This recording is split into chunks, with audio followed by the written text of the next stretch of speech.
Okie Man from Okie Man Outdoors. Just want to come on here and let y'all know what my new project is. Got a 2024 Canyon. It's the AT4 package, and going to start building it out for some overlanding, camping. So I like it. I had the full-size AT4 a few years back and did a complete build out on it, and there were some things that I really liked that I did, and there's mistakes I made and things that I'm going to change. And one of them is the height. Time I put the cap on there and the rooftop tent, it was pretty high. It was 9-10 foot off the ground, and there were times when I'm at camping and getting ready to load out, I'd have to get on top of the tent to help zip it up. And at my age, I don't need to be up 10-11 feet, with the tent getting wet or icy or something and take a fall.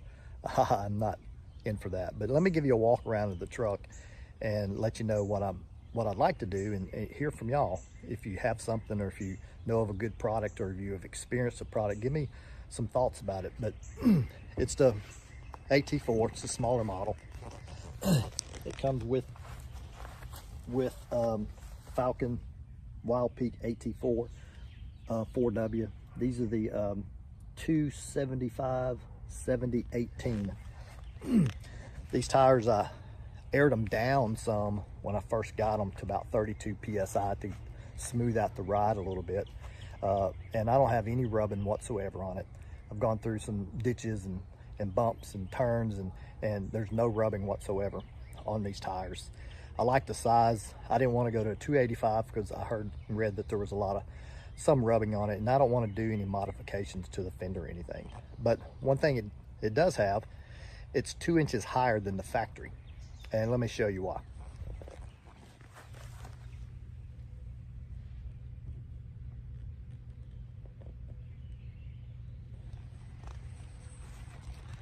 Yeah, it has a good suspension underneath it. The front coilovers, and the back has the reservoir with it, which I like, because once I start putting some weight on it, it'll kind of help hold the truck up better. It does ride a little rougher, and that's why I aired the tires down, but it's not that bad at all. But one thing I want to do too, and I need some suggestions for, is these wheels are stock, and they're 28 offset from the factory. I do want to go to a different offset, but if you come back here down the side right here, this is my issue. It's throwing rocks, got a lot of chips in it and stuff, so I know it's going to get worse when I bring the wheels out. I'm thinking about like a 0 offset or 10 or 12, but I'm open to suggestions, and also open to suggestions of how I can protect that. There's some kind of wrap that I can put down on the side close to the bottom and cover that and kind of help protect it. I don't want it to get any worse. It's I need to do something to help lessen the damage that's already on there. But other than the body, there's nothing wrong with it, nothing whatsoever. I had a few miles on it. I bought it used. I traded off my 2500 Ram to buy this, and one thing I miss about my Ram is the gas mileage.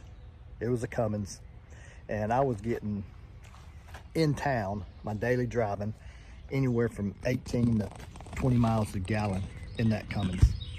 This one, 4-cylinder turbo, 14 miles a gallon, maybe 15 my daily driving.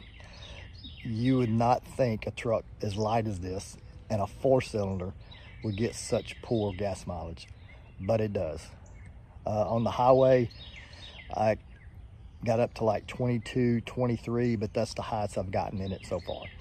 And I know that some of it's the wheels, they're bigger. I understand that.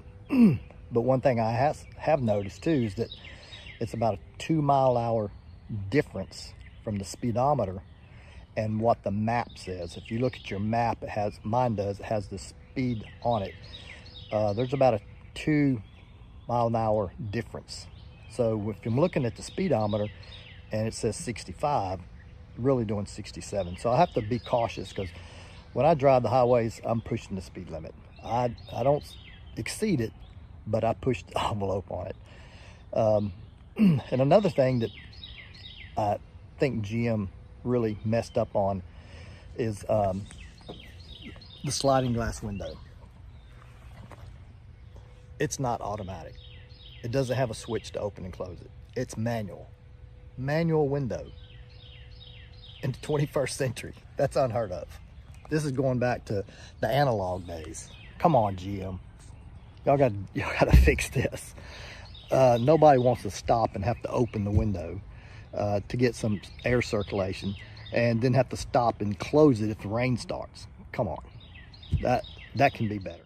I got this for one, because the other one was just too big getting into the trails. It's too wide, too tall. It was heavy. So I wanted something real smaller so I can get off in some of the trails. I don't do rock climbing, but I do some overlanding, the Smokies, and my plans are to head more west and do more, Colorado, Montana, Idaho. I like to fly fish, so I'm gonna try to find some remote places to get off and camp a day or two and just fish. Get off the grid and fish. I'm a retired vet. I still work full-time, but my plans are to build this out and hit the road.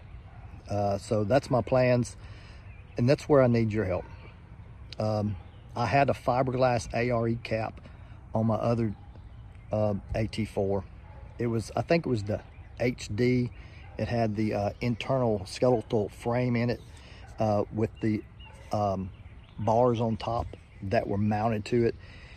I could put 600 pounds on that thing. Never had a problem with it. It had the side, but the window on the side with the two locks where it opened up, where I could reach into the bed on both sides. Never had a problem with leakage. It stayed dry all the time, and I liked it. So I am considering a cap again like that for this one.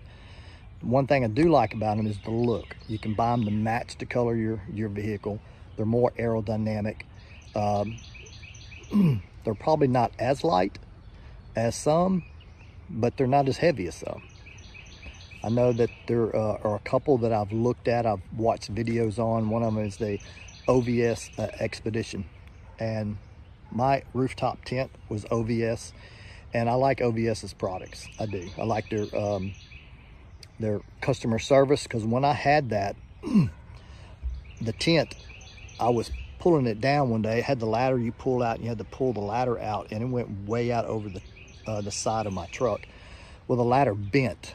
I called them, sent them a picture of it. They sent me one for free, no questions asked, which I really do appreciate that.